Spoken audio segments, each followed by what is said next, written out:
안녕하세요. 기술 창업 특강 1의 일환으로서 IP 특강을 맡게 된 이인호 변리사라고 합니다. 오늘 강의는 스타트업의 유용한 IP 팁에 대해서 소개해 드리고자 합니다. 오늘 강의의 순서는 특허 관리가 필요한 아이디어, 특허 검색, 그리고 IP 침해의 판단의 방법에 대해서 간단하게 소개해 드리고자 합니다. 이 강의의 목차를 정한 이유는 여러분들을 통해서 많이들 상담을 받았던 부분이고 그리고 가장 혼돈을 많이 느끼는 부분이라서 이렇게 강의를 준비했습니다. 이제 첫 번째 챕터로 특허 관리가 필요한 아이디어입니다. 근데 특허뿐만 아니라 여러분들의 아이디어가 보호받는 유사한 지식재산권으로는 저작권과 영업비밀이 있을 수 있습니다. 여러분들이 주로 하시는 실험실, 특히 이런 기술 창업에서는 하드웨어적인 측면도 있습니다만 소프트웨어적인 특허도 많기 때문에 이 부분에 대해서 유사적인 IP로 어떻게 보호를 받을 수 있는지에 대해서 간단하게 소개해 드리고자 합니다. 일단 특허는 조금 이따 설명을 드리고 저작권과 영업비밀이 있을 수 있는데 그 저작권의 경우에는 여러분들이 소프트웨어 소프트웨어 아이디어를 만들었을 때 그 소프트웨어를 어떤 어플리케이션을 구현하기 위한 큰 틀, 즉 알고리즘, 로직이 있을 수가 있고요. 그 알고리즘을 세부적으로 구현하기 위한 소스 코드로 작성을 할 수 있습니다. 근데 그럼 알고리즘과 소스 코드 중에 소스 코드는 저작권으로 보호를 받게 되고요. 그다음 알고리즘은 특허로 보호를 받게 됩니다. 그런데 소스 코드는 특허로 보호받을 수 없나요? 물론 보호를 받을 수는 있습니다. 근데 알고리즘은 저작권을 보호받지를 못합니다. 그럼 이 중에 그 로직, 그 다음에 소스 코드 중에 기술적 범위가 큰 건 어딜까요? 그거는 여러분들이 더 잘 아시다시피 로직입니다. 결국 플로우 차트, 그 다음 큰 흐름, 이런 것이 중요하죠. 그렇기 때문에 사실 이것을 바라보더라도 특허가 더 많은 것을 보호해 준다는 걸 알 수 있고, 그 다음에 저작권으로 소스 코드 설령 보호를 받을 경우에 어떤 장점과 단점이 있는지 설명을 드리면, 물론 소스 코드로 보호를 받아서 유사 코드까지, 그러니까 예를 들면은 여러분들께서 소스 코드가 C++이고 다른 사람이 만든 것이 자바라고 하죠. 그래서 C++의 코드와 유사한 코드, 로직을 가져가는 자바를 만들면 보호를 받을 수는 있습니다만, 문제는 지금 도용 루트 입증과 관련이 되어 있습니다. 저 A가 먼저 코드를 만들어서 저작권을 등록을 했고 B가 그 후에 저작권 프로그램을 만들었다고 칩시다. 제가 야 나랑 되게 유사한 코드인데?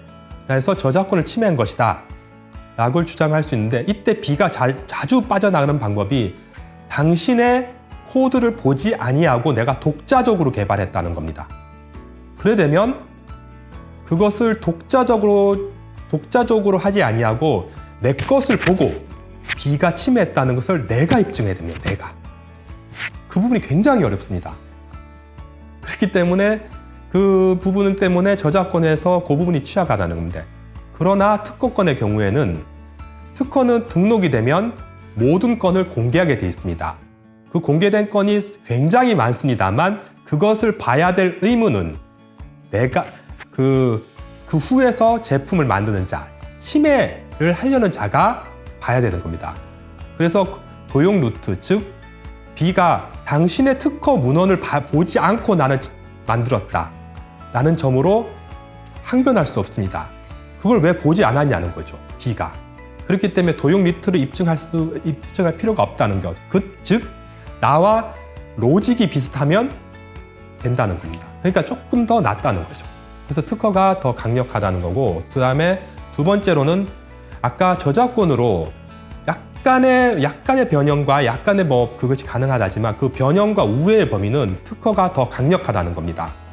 그것은 뒤에서 침해 판단에 대한 챕터 3에서 설명드리겠습니다만, 그것이 보험의 범위가 균등의 범위, 즉 특허에 써있는 것과 쓰여있지 않은 것까지도 살짝 더 넘어가는 범위가 있는데, 그것이 범위가 특허가 저작권보다 더 넓다는 것을 넓기 때문에 보호 범위가 더 넓다는 점, 이것만이라도 꼭 인지를 하시고, 그래서 특허가 필요하다는 겁니다.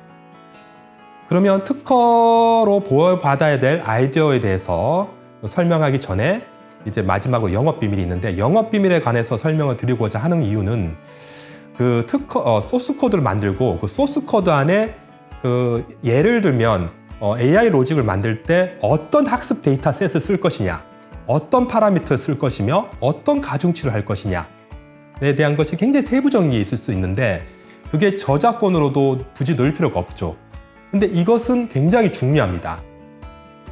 그렇기 때문에 이것을 영업 비밀로 가져가야 되는데, 영업 비밀로 가져갈 때 어떻게 관리해야 되는 거에 대해서 부분이 좀 중요한데, 스타트업 경우 인력이 부족하고 영업 비밀을 관리하는 경험이 없다 보니 그런 것에 대해서 영업 비밀라고 스스로 설정을 하더라도, 지정하더라도 실제 우리 대법원 판례 또는 실무에서 인정을 받지 못해서 누설되는 경우가 굉장히 많다는 겁니다.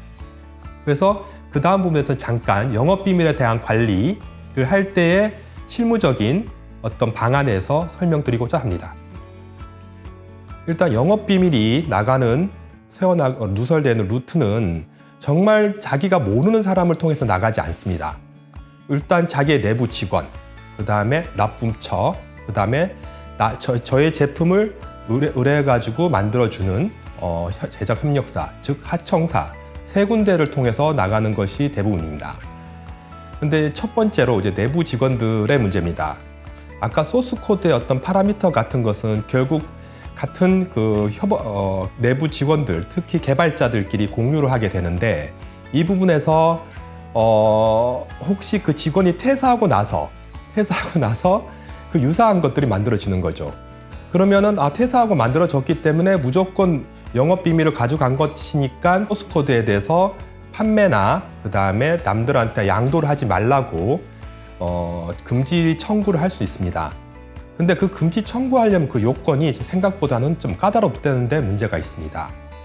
일단 첫 번째, 저 빨간 장표에 빨간 줄에 쳐 있는 것처럼 공공연히 알려지지 아니하고, 그거는 뭐 공공연히 알려지지 아니한 곳은 우리 내부 직원들끼리 이것은 내부에서만 알아야 된다 정도로만 이렇게 공지를 하더라도 좀 요건이 달성되나, 두 번째 요건이 문제인 겁니다. 저 두 번째 요건이 실제 대법원 판례나 실무적으로 저 요건을 달성하지 못해서 결국 영업 비밀이 안 되는 경우가 굉장히 흔한데, 그게 비밀로 관리할 것입니다. 비밀로 관리한다? 이게 좀 추상적인데, 그것이 우리 지금 판례에서는 적어도 비밀 관리를 하려면은 예컨대 취업을 할 때 어떤 고용 계약서에 당신이 하고 있는 어떤 직무상에 대한 것은 비밀 유지를 하셔야 된다 라는 서약만으로는 되지 아니하고, 구체적으로 어떤 회사 내에서 어떤 것이 비밀로 유지되고 있다는 것에 대한 어떤 리스트가 있어야 되고, 첫 번째로요. 그 다음에 그래서 비밀 취급한 내용을 특정해야 된다는 점. 그 다음에 두 번째, 그 비밀을 취급하는 자가 우리 회사 직원 전부면 안 됩니다. 그 개발자, 그 내에서 요 사람 내에서만 딱 비밀이 유지돼야 되고, 요 사람들끼리 비밀을 그것을 간직하는 것이다 라는 어떤 인적 범위가 좀 정해져 있어야 됩니다. 그리고 마지막으로 그 비밀을 접근할 때 그 최소한의 예를 들어서 어떤 비밀번호를 통해서 패스워드를 통해서 접근을 해야 된다는 것을 입증돼야 됩니다.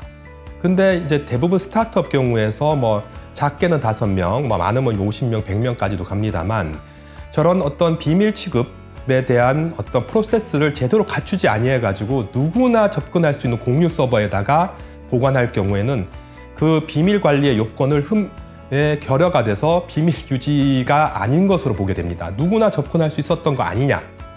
그럼 비밀 관리를 제대로 하지 않은 사측에 그 책임을 물어가지고 비밀 유지를 제대로 인정받지 못하는 겁니다. 그래서 영업 비밀로 생각보다 유지를 받는 것이 녹록지 않다는 점입니다. 그래서 만약 그 비밀 관리가 회사 내에서 잘 되지 않는 소규모의 인력과 어떤 그런 역량이 되지 아니한다면, 그 파라미터까지는 아니라도 파라미터의 좀 그 속성을 나타내는 것까지 특허로 내버려 가지고 좀 보호를 받는 것이 더 유리하다는 것입니다.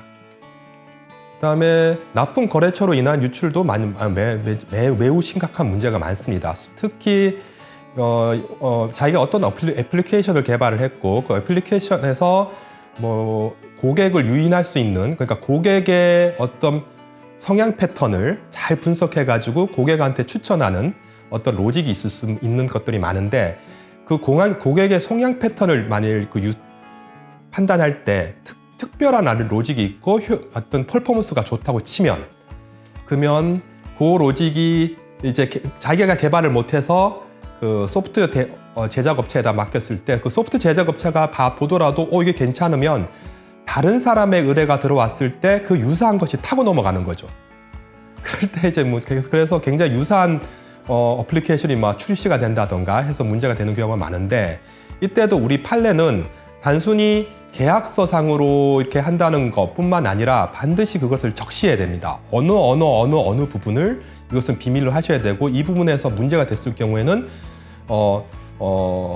법적인 조치를 취할 수 있다라는 것을 정확하게 적시를 해야 되는 것이 문제인데, 그게 이제 사실은 이게 말은 쉬운데 그 로직에 대한 것에 대해서 보태서 뭔가 개발할 때 의뢰업체가, 그러니까 의뢰를 받은 업체가 그것을 자기가 보완해서 만들었을 경우에 이것이 누구의 기술의 소유권에 되는 것인지에 대해서 불분명성이 있습니다.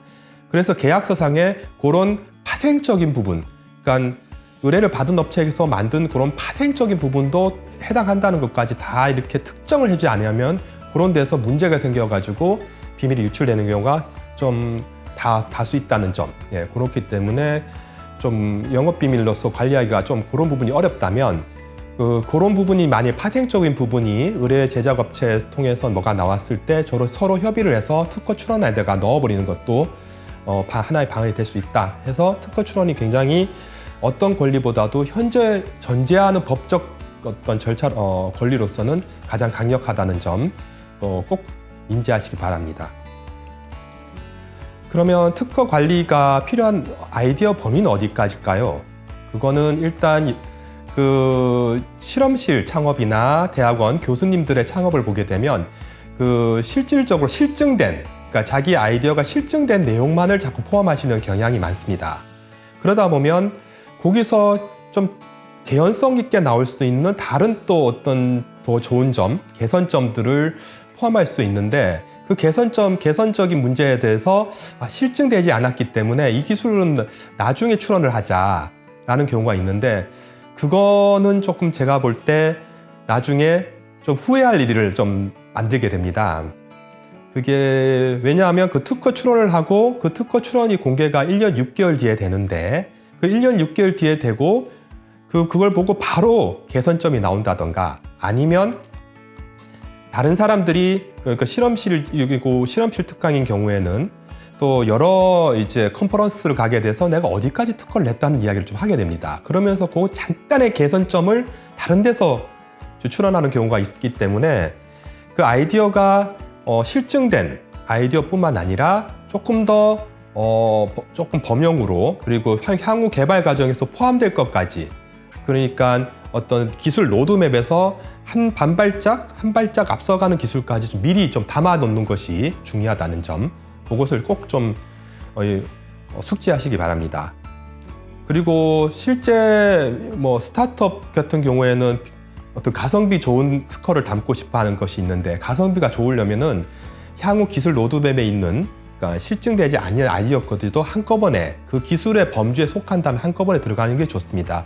실제 대기업이나 글로벌 기업들도 실증되지 않은 아이디어를 미리 던지는 경향들이 많기 때문에 조금 더 한 반발짝 앞서가지고 거기까지 넣는 게 좋겠다는 점. 그 다음에 경쟁사가, 그러니까 여러분들이 스타트업을 한다는 것은 지금 학술적으로 어떤 가치를 받는다는 게 아니라 실제 메이커, 그 다음에 상용 제품을 만드는 기업과 경쟁하는 것입니다. 그렇기 때문에 바라보는 관점을 달리해야 되는데, 그때는 경쟁사에서 출시할 제품의 어떤 로드맵까지 이해하고 내 제품에서 실증된 것에서 그 로드맵하고 결합해서 나가는 것이 좋다고 생각합니다. 그래서 특허 관리가 필요한 아이디어가 지금 범주가 자기가 실증된 것뿐만 아니라 그 다음에 거기서 나올 수 있는 파생될 수 있는 조금의 개연성 있는 아이디어, 조금 보완된 것, 그 다음에 경쟁사 관점, 경쟁사 입장에서도 이것을 채택할 가능성이 높다는 것, 그 다음에 그런 것들이 포함됐으면 좋겠고요. 그다음에 세 번째로 이제 타인의 카피가 용이한 것들, 그런 것들도 같이 좀 담았으면 좋겠습니다. 예, 그다음에 챕터로는 특허 검색입니다. 이게 자기가 낸 아이디어에 대해서 일단 특허 등록 가능성이 있는지를 확인해 보고 싶을 거고요. 그다음에 두 번째로 자기 아이디어가 낸 이것이 이제 실제 소프트웨어로 구현이 된다든가 하드웨어로 구현이 될 수가 있습니다. 아니면 시제품으로 나올 수가 있고요. 그럼 그 시제품이든 뭐 소프트웨어든 그것이 내가 남의 특허를 침해하는 거 아니야? 라는 문제가 있을 수가 있습니다. 그 두 가지를 확인하기 위해서는 그런 특허가 존재하는지를 검색을 해야 되는데 이 검색하는 과정이 논문 검색과는 조금 상이하다는 점입니다. 실제 제가 스타트업하고 수많은 상담을 통해서 많이 느꼈던 것이 이게 왜 이렇게 검색하기 어렵냐라는 겁니다. 오늘 이 강의에서 검색의 그 스킬을 완벽하게 전달해 드릴 수는 없습니다. 그것이 그 기술 분야가 다 다르기 때문에 그 기술 분야마다 어떤 검색의 언어를 넣어야 된다, 뭐 키워드를 넣어야 되느냐에 대해서는 제가 설명을 드릴 수가 없습니다만 그 흔히들 접할 수 있는 검색 툴에서 어떤 방법으로 접근해서 어떻게 검색해야 되는지 하는 정도에 대한 그런 방법, 간단한 방법에 대해서는 좀 설명을 드리고자 합니다. 일단 특허 검색을 위해서 바로 검색 툴에 대한 화면을 보고 설명을 드릴 수도 있습니다만 그 검색 화면이 왜 이렇게 되어 있는지에 대한 것에 대해서 좀 설명을 드리고자 합니다. 이 특허 검색도 상용 어떤 포탈 검색하고 똑같이 키워드로 검색을 하게 됩니다. 근데 그 키워드를 넣을 때 키워드에 해당하는 단어만 검색을 하기 때문에 어떤 검색 언어를 넣는 것도 중요합니다. 두 번째로는 이제 검색 키워드를 선정하는 것입니다. 그 검색 키워드를 선정을 하실 때 여러분들께서는 대학원이시거나 이제 교수님이시다 보니까 전문 검색 용어를 많이 넣을 때가 있습니다. 예를 들면 AI 로직에 관해서 자기가 RNN, CNN, DNN의 어떤 로직으로 구현을 하셔가지고 예를 들면 RNN이라고 치죠. RNN으로 이제 구현했기 때문에 청구범위에다 RNN을 넣을 수가 있는데 그렇게 되면 나오지가 않습니다. 특허라는 것은 RNN뿐만 아니라 CNN, DNN을 다 포함할 수 있게끔 넓은 범위로 청구항을 쓰다 보니 그 단어를 넣게 되면 생각보다 나오지가 않다는 데 문제가 있습니다. 그러면 이것을 어떻게 검색을 해야 되느냐? RNN, CNN, DNN을 다 커버할 수 있는 단어, 즉 기계학습, 인공지능이라는 단어를 넣어주셔야 됩니다. 그렇게 해서 넣고 이렇게 그 다음에 그 동의어들, 제가 지금 말씀드린 것처럼 기계학습만 넣으면 되는 거 아니냐? 그런 게 아니라 그것에 동의어가 되고 있는 학술적 동의어가 있는 인공지능, 머신러닝, 그 다음 딥러닝 이런 그 동의어들까지 한꺼번에 넣어주셔서 검색을 하시는 게 좋다는 점을 꼭 아시기 바랍니다. 그 다음에 어떤 특허를 이제 그런 식으로 검색을 청구 범위에 넣고 검색을 하시게 되면 저런 특허 리스트가 뜨게 됩니다. 리스트가 뜨게 되고 그 다음에 어떤 하나의 특허를 클릭을 해서 들어갔다고 치면 거기서 특허 내용을 당연히 볼 수 있는 그 문서, 즉 PDF 문서를 확인하실 수가 있고요. 그 내용을 확인하시고 그리고 이 문헌 외에 다른 문헌이 더 있지 않을까라고 생각하실 수 있습니다. 그 문헌은 물론 저 화면에서 다시 백을 해서 리스트를 보셔도 됩니다. 근데 특허는 특허 DB는 하나의 장점이 있습니다. 특허라는 거는 심사를 받아서 등록을 받습니다. 그때 심사할 때 선행 특허와 유사한지 안 유사한지를 판단해서 등록을 시켜줍니다. 그때 심사 과정에서 심사관이 선정한 선행 특허 문헌이 있을 수 있습니다. 그 특허 문헌 굉장히 유사하겠죠? 예, 그 특허 문헌을 제시하고 있습니다. 지금 해당 특허 쪽에서 인용, 피인용이라는 탭이 있는데 그쪽을 들어가시게 되면 심사관이 이 특허를 심사하기 위해서 거절 때 제시했던 선행 문헌이 있고 지금 여러분들께서 보시는 특허를 어떤 특허에 거절을 하기 위해서 제시할 때가 있는데 후특허 문헌도 볼 수가 있습니다. 그 특허를 보시게 되면 상당히 유사합니다. 그러니까 하나의 제대로 된 자기가 관심 있는 분야의 특허가 제대로 하나를 골랐다면 다시 뭐 아까 리스트 앞으로 돌아가실 수도 있겠지만 일단은 저 인용, 피인용, 그러니까 심사관이 인용했냐 피인용했는 부분, 저 특허 부분을 한번 꼭 한번 확인하시기 바랍니다. 지금 저 화면에서 예를 들어서 저 하나의 문헌을 또 클릭해서 들어가면 또 저런 인용, 피인용이 나오고 또 인용, 피인용이 또 나옵니다. 그렇기 때문에 히스토리도 알 수가 있고 그 다음에 기술이 어디까지 지금 했는지 자기가 관심 있는 기술의 분야를 굉장히 빠르게 신속하게 볼 수 있다는 점, 요것은 좀 꼭 활용하시기 바랍니다. 그 다음에 특허 검색 탭으로 당연히 인적 정보를 안다면 당연히 뭐 출원인의 이름을 명확하게 안다던가 아니면은 키플레이어에 대한 발명자 이름을 정확히 알 경우에 그것은 키프리스도 이제 지원을 하고 있습니다.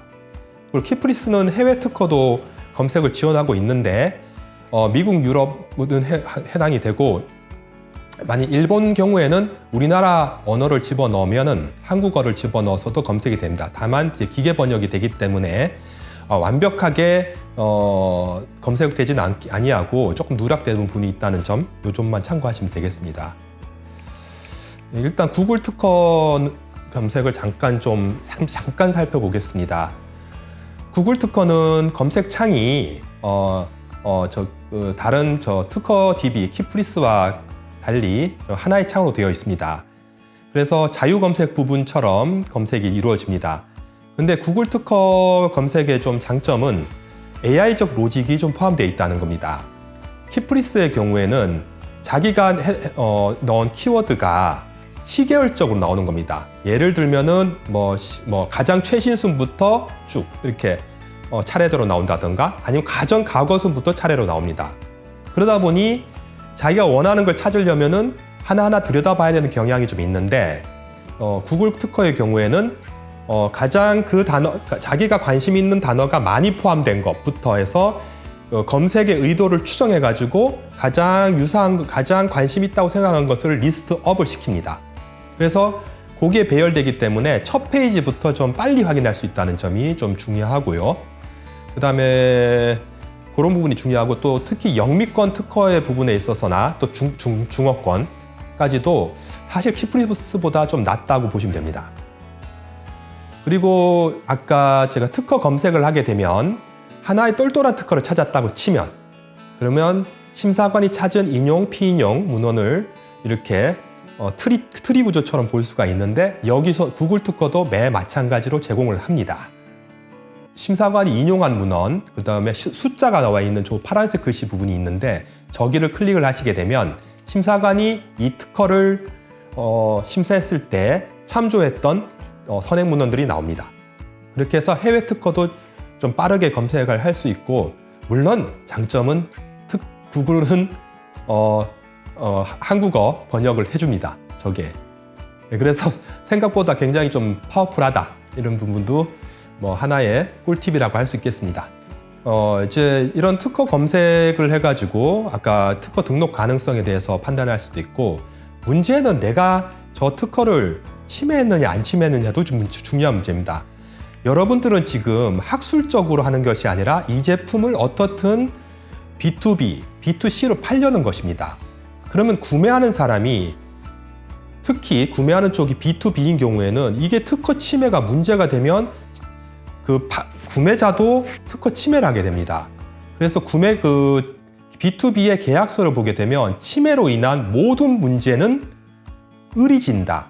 이 공급자가 진다라고 담보 책임을 걸고 있습니다.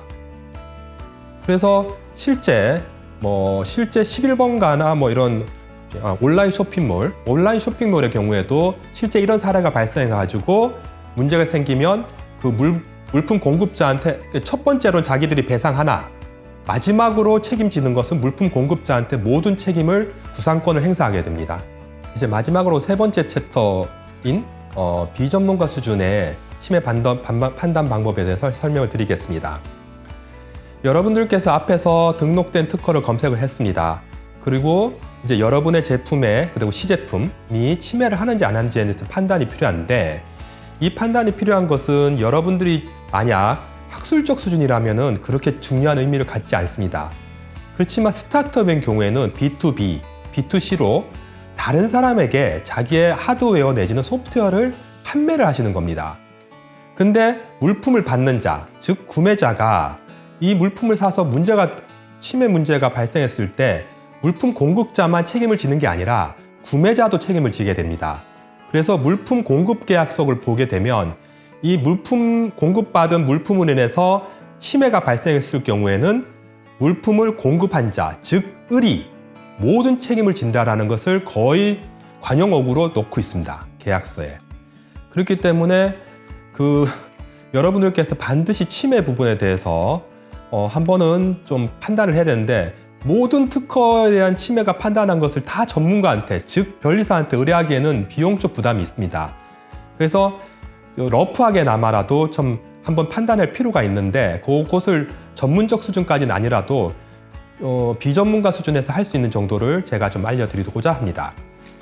일단 두 가지의 많은 시행착오가 있는데, 등록되지 않은 특허를 들고 와서 이 특허를 제가 침해한 거 아니에요? 라는 질문들을 많이 하십니다. 제가 아까 조금 검색하는 거기서 좀 빠져나간 부분이 있는데, 그 특허를 검색하게 되면 그 특허의 아까 리스트의 제일 앞에 등록이라는 게 있고, 어떤 건 공개, 무효, 취소, 거절, 이런 어떤 탭들이 있습니다. 그 중에서 등록이라고 쓰여 있는 부분만이 침해 판단이 대상되는 특허입니다. 그 외에 공개, 거절 이런 것은 아직 특허권을 획득하지 못한 겁니다. 그렇기 때문에 침해를 판단해야 될 특허의 대상 범위는 일단 등록된 특허라는 점, 거기서 착오가 없으시기 바랍니다. 그래서 항상 지금 심사 중인 거, 그리고 공개된 특허, 심지어 거절된 특허까지 들고 와가지고 이거 특허 침해한 거 아니냐고 자꾸 문의를 하시는데, 거절된 특허는 최종적으로 거절되어 있기 때문에 권리가 없습니다. 그 사람한테. 그래서 그 부분에 대해서는 염려를 놓으셔도 되는 거고, 그 다음에 다만 심사 중인 것, 즉 공개된 특허에 대해서는 아직 잠재적인 위험 요소가 있습니다. 그래서 그 잠재적 위험 요소에 대해서는 좀 모니터링을 하셔야 된다는 거고, 등록된 특허에 대해서 이제 침해 판단을 하신다는 점 꼭 그렇게 꼭 아시기 바랍니다. 그 다음에 그럼 등록된 특허를 가지고 이제 간단하게 침해하는 판단을 하는 방법인데, 아까 제가 앞에 명세서 목차에서도 말씀을 드렸습니다. 어디를 봐야 되나 이거죠. 바로 청구범위입니다. 자, 지금 제가 어떤 특허 하나에 조금 그림하고 좀 가져왔는데, 지금 저 2번이 침해 제품이라고 친다면 침해 제품이고, 저 밑에 하얀색 그림으로 나와 있는 것이 특허 등록된 것에 있는 도면입니다. 저 그림으로만 봤을 때는 쭈각이 튀어오는 것을 지금 영어로 브라켓이라고 합니다. 브라켓이 침해 제품은 하나이고, 지금 등록된 특허의 도면에는 2개입니다. 저게 하나이고 2개니까 이거 침해한 것이 아니라고 판단하시는 경우가 너무 많습니다. 이거 절대 이러시면 안 됩니다. 정말. 그리고 저 그림을 보시게 되면 저 등록된 특허의 도면에는 측면에 삐쭉 튀어나온 것이 있는데, 저것도 브라켓이라고, 저 특허 명세서에서는 용어를 브라켓이라고 하고 있는데, 측면 브라켓이 저희는 없습니다. 라고 하면서 그림이 다르기 때문에, 제품의 어떤 형태가 다르기 때문에 특허 침해가 아니라고 말씀하십니다. 근데 절대 이렇게 하시면 안 됩니다. 지금 청구 범위를 보게 되면 그렇지 않습니다. 이 특허의 내용을 간단하게 설명을 드리면, 이 특허 제품은 뭐냐면, 지금 콘크리트 타설을 할 때 지금 가벽을 세우고, 지금 저 장표에서 우측 상단 그림을 보게 되면 지금 좀 울퉁불퉁하게 된, 저렇게 표시된, 해칭된 그림이 콘크리트입니다. 그리고 하얀 벽이 있는데 그게 그 나무 가벽입니다. 그러니까 나무 가벽 사이에 콘크리트를 타설하죠. 근데 그 콘크리트 벽 사이에 구멍이 필요할 때가 있습니다. 예를 들면 환기 덕트, 환기구를 만들어야 되는데, 환기구를 그냥 콘크리트 타설한 다음에 드릴로 뚫는 것이 아니라 저런 고무 바킹 같은 걸 하나 박는데 고무 바킹을 박고 나서 딱 빼고 나면 이제 고개 구멍이 생기는데 저게 어떤 제품이냐면 저기 특허 건자의 실 제품을 보면 저 측면에 약간 막혀 있는 저 리브라고 하는 것이 있는데 리브가 딱 떼지게 됩니다. 저걸 떼면은 구멍이 나겠죠. 구멍이 나면서 나중에 환기구가 되는 겁니다. 근데 그런 제품인데 요게 이제 특허 청구범위에서는 어떻게 썼냐면 지금 저 제품을 보시면은 치매 제품의 좀 양쪽에 그 상부 브라켓이 두 개가 있는데 저게 서로 슬라이드를 합니다. 왜 슬라이드를 하냐면 그 콘크리트 벽의 두께에 따라서 조절할 수 있게 슬라이드를 하고 그 다음에 위에 있는 브라켓은 나무 가벽에 못질을 할 수 있도록 임시적으로 할 수 있게끔 해주고 슬리브 양쪽에 그 리브를 뗄 수 있게끔 한다라는 것이 청구항에 그렇게만 써 있습니다. 특히 중요한 점, 지금 제가 아까 상부 브라켓이 한 개냐 두 개냐가 지금 쟁점일 텐데 저기에선 상부 브라켓이 있다 라고만 써 있습니다. 상부 브라켓이 두 개다 라는 말 절대 없습니다. 저희들이 작성할 때 그렇게 쓰지 않습니다. 선행 특허에 상부 브라켓이 한 개가 있든 두 개가 있든 그런 게 없었다면 그렇게 쓰지 않습니다. 그 다음에 리브를 뗄 수 있다는 점만 딱 쓰는 겁니다.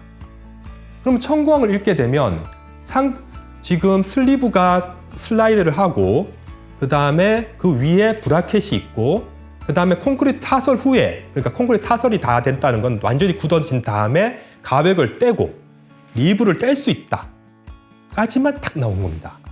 그렇다면 치매 제품은 저 제품은 치매를 하게 되는 겁니다. 그러니까 저걸 판단하실 때 반드시 청구 범위를 보고 판단을 하셔야 된다는 점입니다. 그래서 그 부분을 꼭 인지를 하셨으면 좋겠고요. 그 다음에 이제 좀 어려운 부분은 또 이제 뭐냐면 여러분들이 하시는 AI 소스나 그 다음에 소프트웨어적인 거는 내부 로직이 너무 많습니다.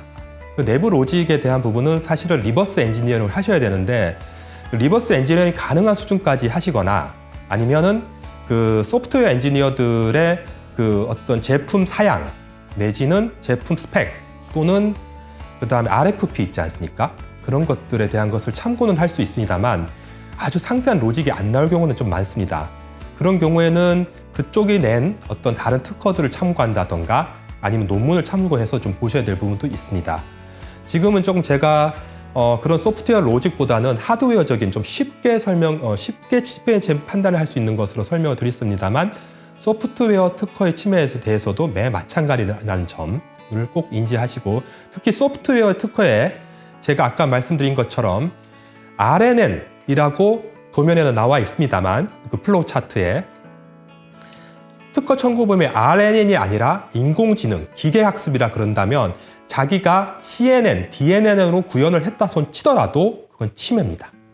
그 부분 꼭 인지를 하시고 침해 판단에 대해서 개략적으로 확인하시고 그렇다 하더라도 저희 청구 범위 용어가 논문처럼 학술적 용어로 쓰지 않고 추상적 용어로 쓰다 보니 해석 문제가 있을 수가 있습니다.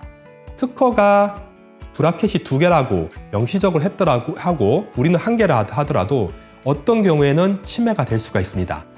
아까 제가 챕터 1에서 말씀드린 것처럼 균등 범위까지 된다고 했죠. 상부 브라켓이 두 개라고 특허가 규정하더라도 우리 치매 제품은 하나이니까 괜찮지 않을까? 그거는 케이스 바이 케이스입니다.